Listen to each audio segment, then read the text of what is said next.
Hello, everyone. It's Audrey with Audrey's Variety Show, Movies and the Bible.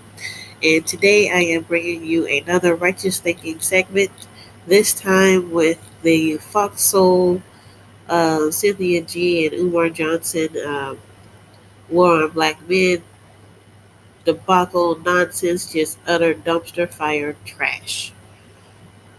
I know I said a lot there, and I mean it. But don't worry, we're going to get some Bible and we're going to get some solutions to to this just pure ridiculousness. Now, I do understand that I'm assuming, well, to be honest, I didn't see I didn't go to the Fox Soul panel or site to watch this. I saw it on another person's site, um, Daniel's site, and then it was on the Crimson Cure channel and all this. Everybody's talking about this. Hopefully, I'm not too long on what I'm going to share. That's going to be biblically based. Um, but yeah, let's just get Bible for this and head on into it. All right. So I've been on this planet for 32 years, and this battle of the sexist back and forth about what's wrong with the black community has been going on since I have been alive. And I'm going to say that. Yeah, if my people who are called by my name will humble themselves and pray, and seek my face, and turn from their wicked ways, then will I hear from heaven, and I will forgive their sin, and heal their land. That's the overarching point and theme of what I'm talking about, and the solution. That is the solution to the black community. And as a black person, here in America, I think I can safely say to some degree, everyone has heard or to some level cares about those that look like them. And it's easy to get sucked into this vacuum that was on that Fox Soul panel that was just a bunch of just utter nonsense. It's normal and natural to care about those that look like you in your community and your surroundings. It's normal and natural, but there's your solution right there. Chronicles 2, um, chapter 7, verse 14. And I'm going to say that whenever a community is in disarray, what must happen first? It doesn't matter whose community it is, whenever a group of people in a community, country, state, or is in disarray, what must happen first? You must first identify the problem and appoint the correct leadership. And for the black community, what we can say, by and large, um, most people will tell you that there is a disenfranchisement, there's racism, they and all of that. Most black people will agree upon that, and there is an exploitation of black people, especially black men, um, and that's generally what you're going to hear if you ask someone. So, how do we fix that? Well, first, you know, look, I'm not about to do no history lesson, okay? I'm not going to get into a history lesson like that, you know, but bear with me. We already know that black people were enslaved and all the horrible atrocities that went along with that and Jim Crow and then the slaves being freed and then they were segregated just to be reassimilated or assimilated into what we have now. So we've had our civil rights leaders and we've had all of that. We understand that. So an assimilated people must first detach themselves from what they've been assimilated into. So I personally, I do agree that that segregation and being desegregated really did hurt the black community. It really did. Why do I say that? Because there's no collective hub to that degree. Well, there is, but it's in such dysfunction and disarray. Like when you think when like black people being a predominant source of black people being one area, I guess you could say is a community, but it's in such dysfunction and disarray that it's not healthy. There's nothing positive to say about it. We have our little Mexicos, we have our Irish communities, we have our Asian communities, we have you know we have those. There's black ones as well. They're called ghettos and hoods. There's nothing respectable about any of that. Or urban, underserved. There's always a negative connotation to uh, black people in a concentrated area. I know that there is one in Arkansas that there's an area in Arkansas, I believe, that doesn't have that. That they It's all black people and all black owned and all black operated in Arkansas somewhere. But that's beside the point. I'm trying to stay on point so I don't take all day with this. But yeah, the you have to detach yourself from what you've been assimilated into and rebuild your infrastructure, your morals, your standards.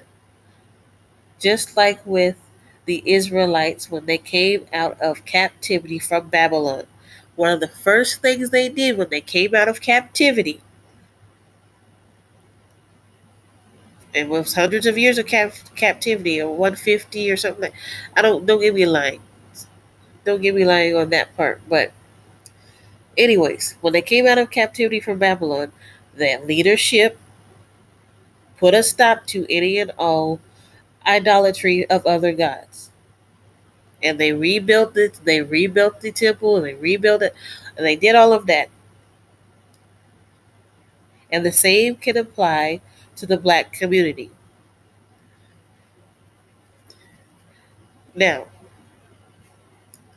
black women have gained some spoils from America in this American system in which we have. And I don't see how shaming black women for getting government assistance and becoming what they have now, which are some of the best educated, some of the some of our and business owners are black women in America. Black women are excelling in excellence. I don't see how using whatever resources that you needed to get there, if you did that at all, is somehow negative. I just don't understand that. I don't see the argument of people saying that it's black women's fault for taking resources that the government provided them and making something out of themselves with it is negative. I don't see how that destroyed anybody's family. I don't see how that took anything away from black men. I just don't. Especially when I'm not seeing anything but positive coming from it as far as education and as far as, financial stability for any person. If there is a resource for you to use to better yourself, by all means use it. I don't understand the shaming for black women on that part. A person's character is something different. And black men can do the same. They really can. There's nothing stopping a young black man or boy from going to school, no matter their circumstance. And there are circumstances. But if there's something that you want to achieve in this country, you can. I know that you might going to get those whataboutisms. If you Most people in this country attend public school, and after public school, you have the ability to go to college. Nobody is stopping anyone from doing that, aside from poor choice. Poor choice. And there are things available for those who are facing circumstances that where that is not being allowed to happen for it to happen. I'm just going to leave it at that. But by and large, for most people, not even just black people, you are able to get an education. There are community colleges available for you to learn trades or whatever may have you. There's really no excuse at this point for people not to better themselves, other than misinformation or just not wanting to. I know that might be harsh for some people to hear. We all have our obstacles in life, which is why I say having the Lord Jesus Christ as your personal Lord and Savior can help you overcome, help you start dealing with yourself. If you need professional help as well, or a mentorship or something like that to help you deal with yourself and get you on the right path so you can start moving in holiness and righteousness, do so. I really mean that. Do so. Now, for what I heard from Cynthia G and how black men have done absolutely nothing, we all know that that is not true. Both of these people, Umar and Cynthia G, are speaking in half truths and have an agenda that they're trying to drive forward. But I will say that black men have done plenty for this country by building it. It was built on the backs and work of free labor of black men and women, mostly black men. Black men built your railroads that people are skating around on today. The infrastructure of America was built by slaves, African American men. Men have contributed to this society, and black men have been our leaders, spiritual and non-spiritual. Black Panthers, Malcolm X, MLK, all these people, and then we have W.E. Du Bois and Thurgood Marshall, and all these people. So it is a lie to discredit that black men have done absolutely nothing for this country. They haven't innovated this country. They haven't done anything. That is not true. Don't believe that. That is not true.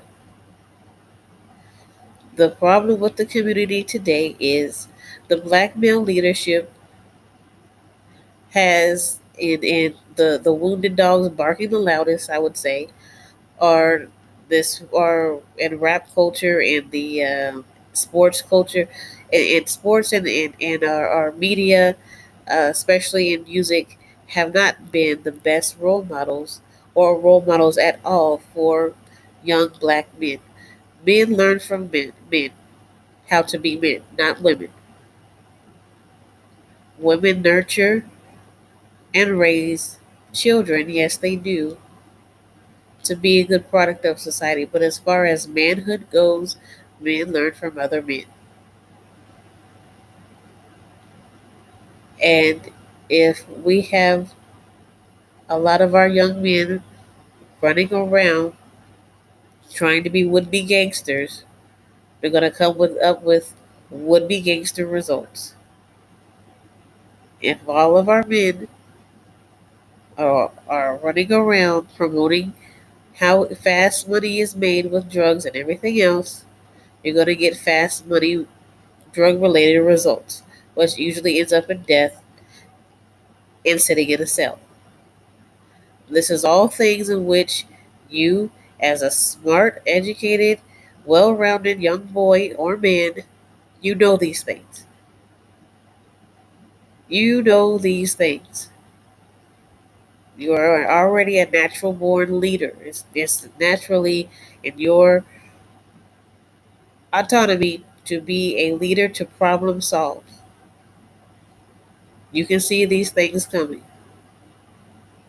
And those that are telling you to do those things are just trying to get you on a fast track to an early grave. I'm not going to speak too much on black men being men because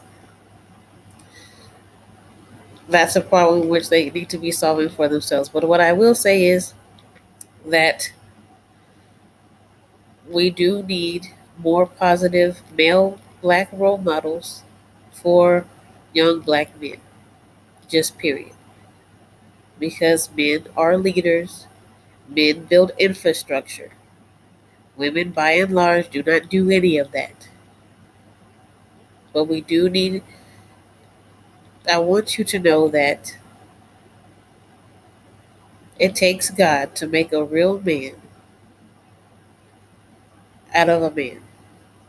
It takes God to take a woman and make her a real woman. I'm just going to leave it at that. Um, and also, I would say that the black community needs literacy and finances. Going and getting a job is just that, monetary exchange. But if you want to really excel and exceed and really have a life that's more than just your paycheck, you need financial literacy. You need to understand what 401ks are. You need to understand what IRAs are. You need to understand what life insurance policies are. And you need to understand how how debt works in this country and the system in which what money really means in America. Money is more than just you getting your job and your check. And the reason why I'm not going to say, whether you choose a career path or not, like if you want to be a career person and all of that, go ahead. There's nothing wrong with that. But I am just going to say that financial literacy for the black community would do wonders. Because I just did I just got a second job, and it was mostly full of younger people, younger than me, in their early 20s, and they were talking about, oh, I'm just, I'm going to work and I'm going to save my money and this, that, and the other. Um, you can do that, but you be broke. Oh, I'm terrible. But no, for real, gets you some financial literacy so you can understand how money works in America and investing and investments. And there's plenty of people on YouTube to help you do that. Um, let's that yeah, like uh, a person in which I listen to is Dave Ramsey. Dave Ramsey is someone in which you can learn from on how to lead a successful and wealthy life, not just having a bunch of money. Um, and the other thing that I would say is to put a stop to um, rap culture and this and just I won't even say rap culture, but we need better control of our media, and I see that a lot of I see more and more black people and black men leading in that with the type of media in which our community um, feeds itself. If you are listening to a lot of rap music and all of these vanity projects, it's not helping you at all to be holy and righteous, which is what this channel promotes. Um, you entertain yourself with what you entertain yourself with. But if a lot of our media is about drugs, ass, titties, money, sex, all of that leads to absolutely nothing in what you see now. I was literally coming back from picking up my children um, from school and daycare, and these little middle school boys were were running down the steps and outside playing with a gun. I don't know why. I don't know the content. All I know is that they were outside pointing this gun and waving it around right next to the front office where we live. So there really does need to be a standard that needs to be upheld for our communities to stop the nonsense that goes on.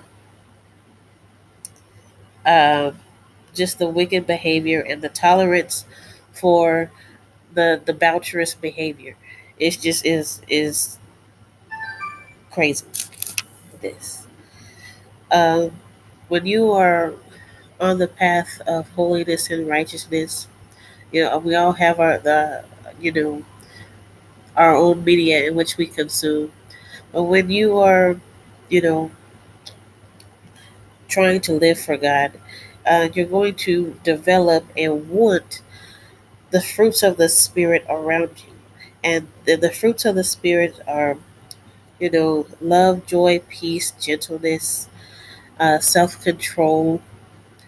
These things would do, when you want that for yourself and for others around you, it would make a drastic change and difference in the black community. So, which is why I said at the beginning of this video that Chronicles, and with adhering to Chronicles 2, 7 and 14, I would add that Galatians 5 will also start to develop within you and those fruits of the Spirit. And because with the whole foxhole panel, the perceivably, or I don't know whether it's angry black woman against uh, an articulate black man and all of this, it's all a setup, it's all for show.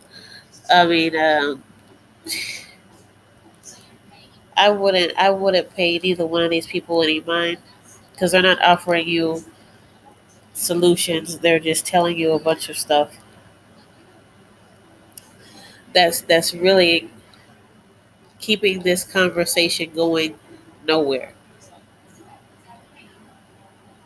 But with that being said, be safe, be kind, be wise. Bye bye.